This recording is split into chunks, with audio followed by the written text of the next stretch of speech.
स्वागत है रे क्लासेस फिरोजाबाद में। हमारा चैप्टर चल रहा था एटॉमिक स्ट्रक्चर। उसमें हम एनसीईआरटी के क्वेश्चन कर रहे थे। वो क्वेश्चन कर रहे थे जो या तो डिफिकल्ट है या टीचर्स बहुत ज्यादा एग्जाम में पूछता है। उसी कैटेगरी में क्वेश्चंस हैं। देखिए आगे क्वेश्चन है, what is the maximum number of emission lines? What is the maximum number of emission lines when the excited electron in hydrogen atom, when the excited electron in hydrogen atom in n equal to 6 drops to ground state। इस question का मतलब समझ रहे हैं? वो कह रहा है अगर इलेक्ट्रॉन 6 शेल से, 6वीं शेल से ग्राउंड स्टेट में आए तो बताइए कितनी एमिशन लाइन बनेगी।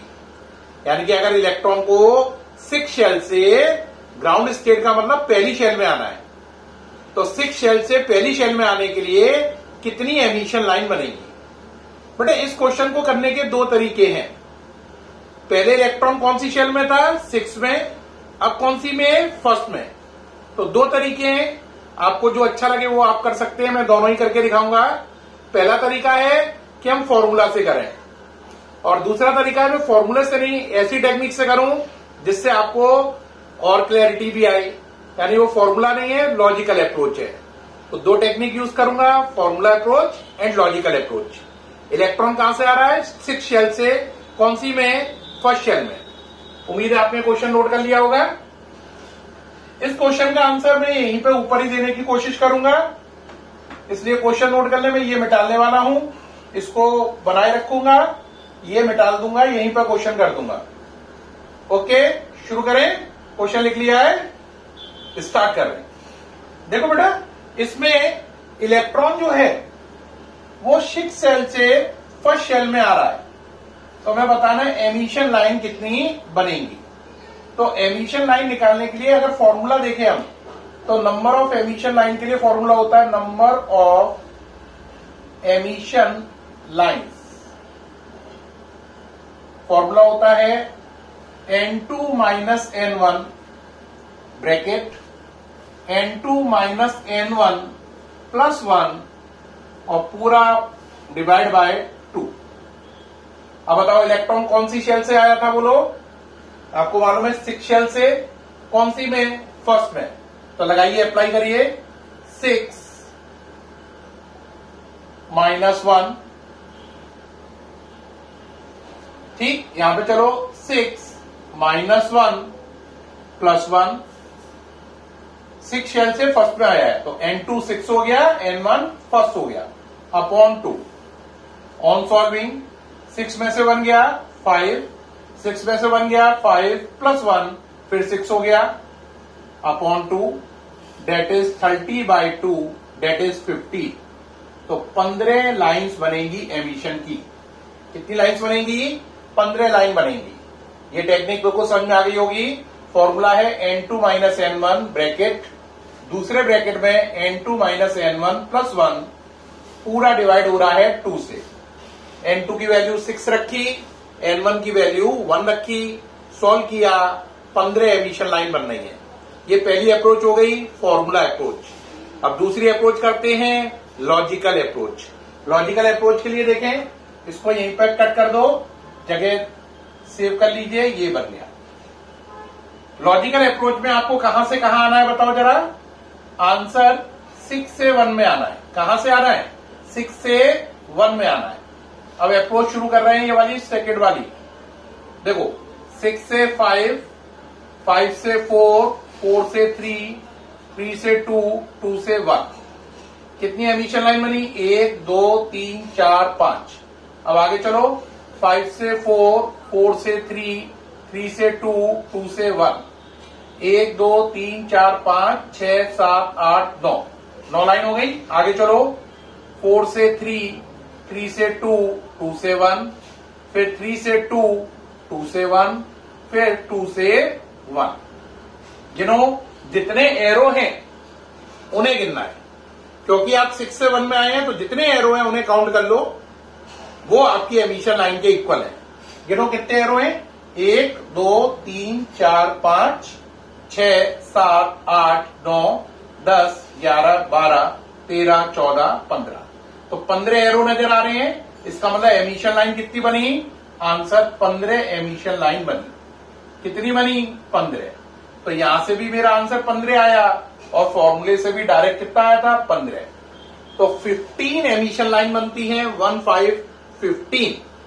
चाहे आप उसे डायरेक्ट फॉर्मूला वाइज निकाल लें और चाहे आप उसे लॉजिकल अप्रोच से निकाल लें, दोनों से ही आंसर सेम आएगा। करने का तरीका है आप कोई भी ले सकते हैं, लेकिन आंसर दोनों से सेम आएंगे। अब मैं सामने से हट रहा हूं, जो बच्चे इसको सॉल्यूशन को नोट कर रहे हैं वो नोट कर लें। ये पहली टेक्निक है वाया फॉर्मूला, ये सेकंड टेक्निक है 6 से 1 में आना है, ये सेकंड टेक्निक है ना। ये लॉजिकल अप्रोच है जो इधर वाला है पोर्शन ये, और ये नंबर ऑफ एमिशन लाइन निकालने के लिए ये फॉर्मूला अप्रोच है। तो ये लॉजिकल अप्रोच से भी आंसर 15 आ रहा है और फॉर्मूला अप्रोच से भी आंसर 15 ही आ रहा है। आंसर पे कोई असर नहीं पड़ेगा, दोनों से आंसर सेम ही आएगा। नोट कर रहे हैं आप लोग? ओके है प्यारे बच्चों, नोट कर लिया?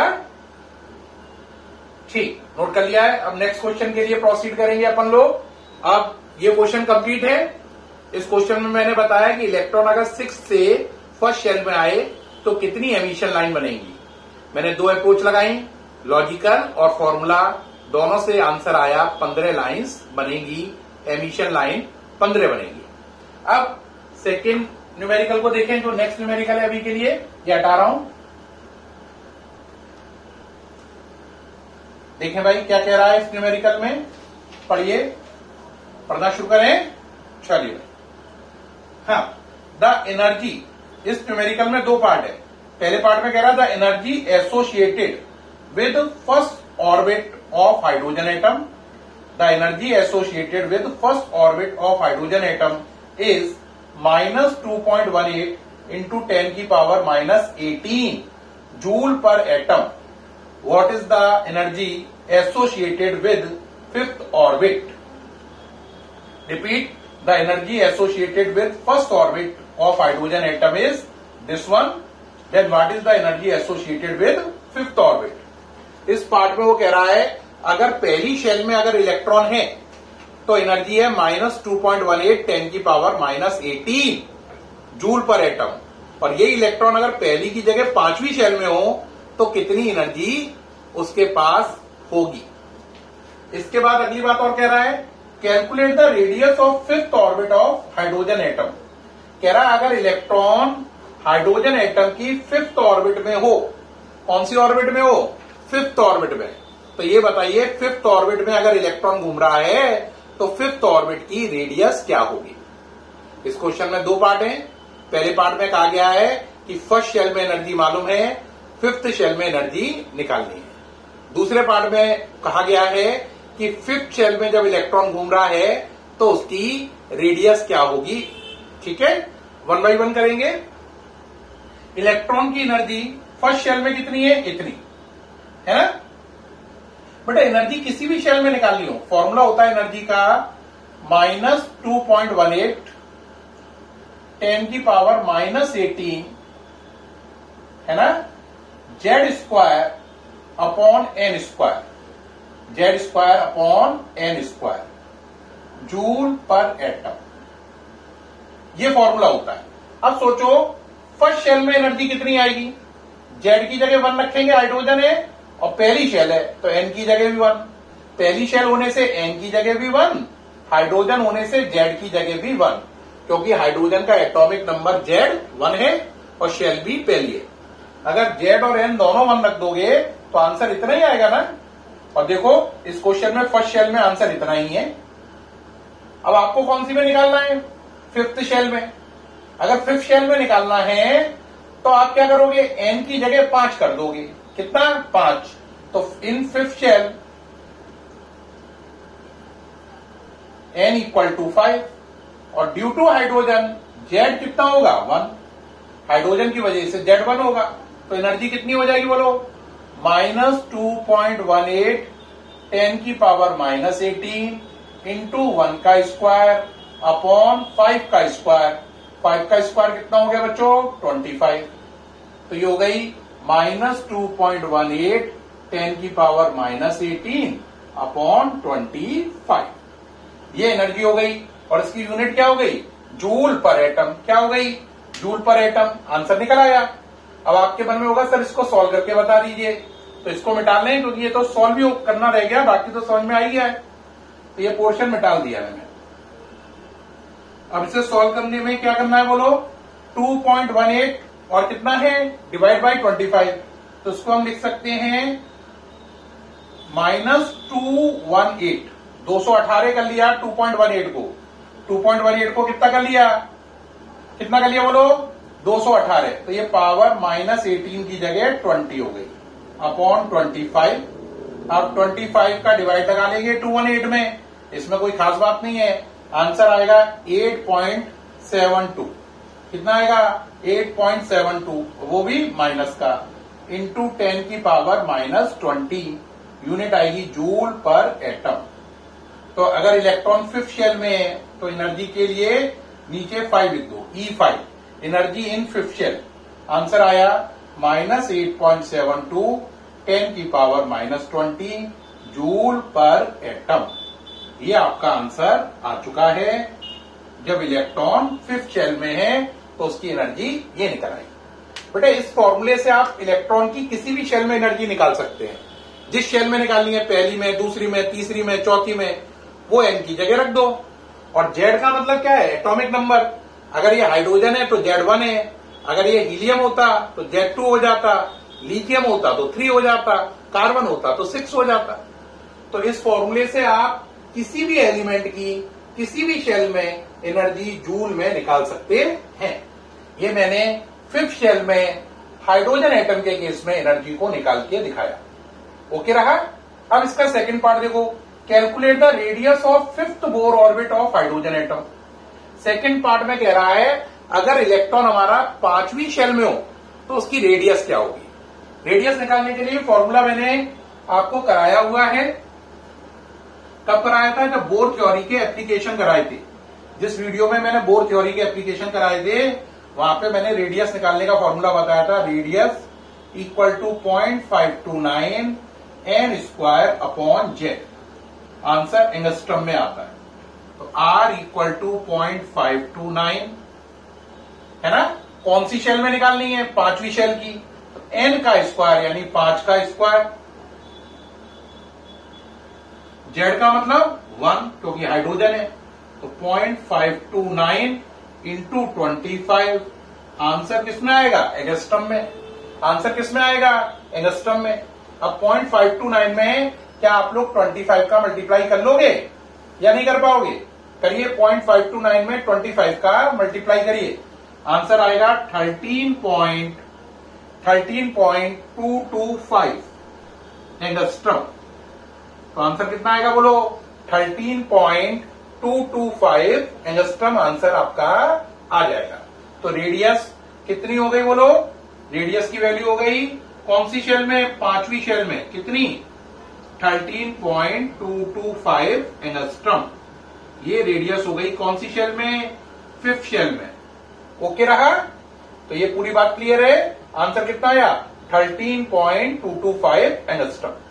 तो ये मैंने पहला पार्ट किया, ये पहले पार्ट की सॉल्विंग थी, यहां पर खत्म हुई, और ये दूसरे पार्ट की सॉल्विंग है। तो फर्स्ट पार्ट यहां से शुरू होकर यहां खत्म हो गया है, सेकंड पार्ट यहां से शुरू होकर यहां खत्म हो गया है।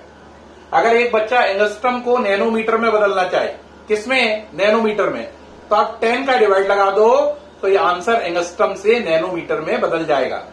तो अगर आप इसे नैनोमीटर में लिखना चाहें तो आप इसको क्या लिख सकते हो, अगर इसी आंसर को नैनोमीटर में लिखना है तो एक बच्चों को लिखना चाहिए रेडियस इक्वल टू 10 का डिवाइड लगाओ 1.3225। 1 पॉइंट बोलो कितनी,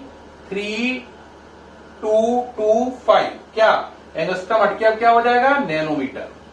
एक बच्चे के दिमाग में होगा सर एंगस्ट्रम में आंसर है तो आपने नैनोमीटर में क्यों निकाला, क्योंकि बेटा कई बुक्स में आंसर नैनोमीटर में निकाला गया है, कई में ऑथर ने सॉल्यूशन एंगस्ट्रम में किया है।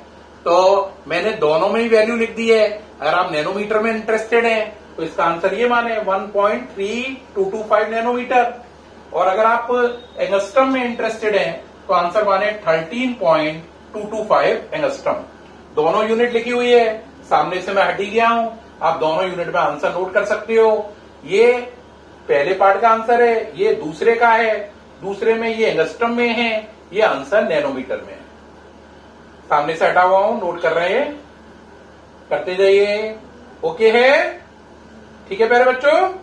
तो उम्मीद है प्यारे बच्चों ये न्यूमेरिकल आपको बहुत अच्छे से समझ में आए होंगे और अल्ट्रा क्लियर हुआ होगा। ठीक है, फिर मुलाकात होगी नए न्यूमेरिकल के साथ नेक्स्ट वीडियो में। तब तक के लिए बाय एंड थैंक यू।